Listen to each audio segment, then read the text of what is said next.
It's patch 3.25 Settlers of Kalguur. Let's have a look then at everything we need to know to play a Lacerate Bleed Gladiator in this league.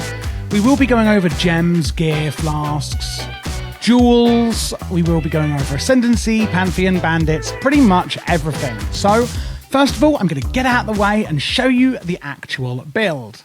Showcasing it here on bossing. So we're basically using the Lacerate gem. This is a skill that is often filed under the radar in the PoE community, I find. But with Cyclone being so fun, obviously Lacerate then takes the backseat position, but I want to bring it to the front seat today. Lacerate is not always a true melee skill. We can hit things from pretty far away, as you can see here. However, it is still, in my eyes, a melee skill. And, you know, we're playing Gladiator. And, of course, this is 3.25. And we all know how great melee is in the Settlers of Kalguur League. So Lacerate no longer scales in the proper endgame giant that could deal with virtually any boss and clear anything with ease. And the bleeds the build has, does give it an advantage to take the skill kind of like a fresh new look on things, and that can incorporate it and allow it to scale without relying on conventional damage stats like critical strike, like our Cyclone brother does. So this Lacerate Gladiator is really, really sturdy and tanky and is massively cheap to put together at the start. It is going to require a little bit of investment later on. However, like I said, at the start, this is going to be super, super cheap. And that shouldn't really scare you off, giving Lacerate a really big chance, because it is iconic for a reason. Now, due to the recent reworks, it does get a lot more tanky very early on. And like I said, it's very cheap early on, so this is fantastic. However, the damage will be halted a bit early on, and that's then going to get better later on. So it's kind of like a seesaw effect.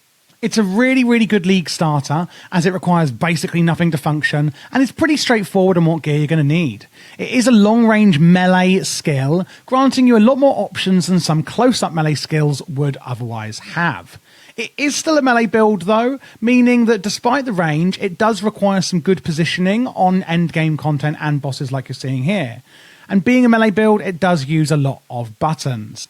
Our main skill, our Molten Shell, Blood Rage, Manual Curse, and War Banner in the later budgets I'm going to be showing you today. So let's have a look at those.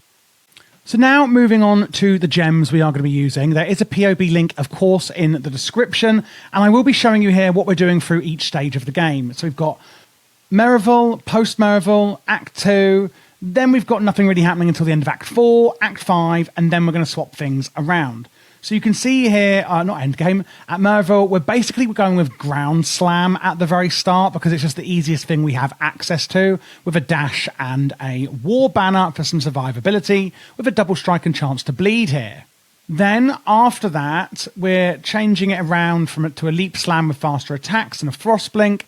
In Act 2, we can then go over to Sunder, so there is a lot of changing around early on, but, you know, it's going to be worth it. And then after that, really, blah, blah, blah, blah, blah, blah, blah, we go into the Merc Swap, and then, ta-da, we're at the end game. So I'm not going to go through those in too much depth because you can have a look through and just kind of go through those as you're leveling up yourself. But let's actually have a look at the six set then on our Lacerate of Hemorrhage, where the bleed comes in. So the only 6 link we are going to need is Lacerate. Woohoo, not too much trouble there then.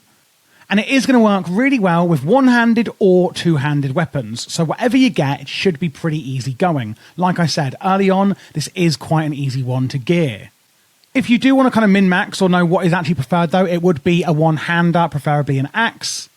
And we're going to be adding some area of effect with the Pride aura. And that is the only aura we are going to run on here. So if you are running the base Lacerate and you're thinking, well, how do I get Lacerate of Hemorrhage? As soon as you find it, upgrade it. This is a massive, massive upgrade. So you can just go with normal Lacerate, that's fine. But what I'm saying is as soon as you do get Lacerate of Hemorrhage, swap this out immediately. It's just a straight step up in damage. We're going with Volatility for more damage. We're going for Fortify, Brutality, Melee physical damage, and Cruelty on the 6th link. Again, our only aura is going to be Pride. We're putting Eternal Blessing on here. With the War Banner, we are going to use this specifically on bosses or very tough elites, uniques. I think I'm in Diablo. The reason being is it's going to build up its power. So when we're running around, it's just not going to be that useful. And therefore, it is only really going to be on longer fights that we are going to actually use our war banner. So if you are using it running around and thinking, hang on a minute, this isn't really doing much for me, that is really the reason why. Over here on our utility 2 link, or even a cheeky 3 link, I would go for Enduring Cry and Urgent Orders. Urgent Orders is basically going to speed up the cast time on your Enduring Cry. And Enduring Cry is our way of actually generating enduring charges on the build. If you have a green open slot here, then Blood Rage is what we're going to put in. Basically, just anywhere you can put it. And then down here, you've got Frostblink and Vulnerability. Keep your Frostblink at level 1. And then lastly, we've got our Cold Snap and Purifying Flame, etc. Cold Snap basically is going to just chill our enemies and reduce the action speed of anything we're fighting. And therefore it's kind of utility, but also kind of like survivability. Purifying Flame then is going to kind of consecrate the ground, and we can get a cast when damage taken on that so that we can be a bit lazier. And that really is the gems we are taking in this build. And next up is going to be what gear, flasks, and jewels we are using on here. Going to be going for a rare helmet on here.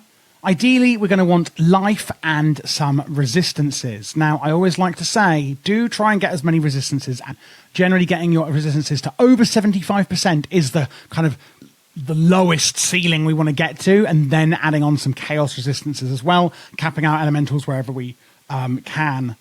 On your amulet, we're trying to get damage over time multiplier. Remember, it is a bleed build, of course. It's not called Lacerate Bleed Gladiator for nothing.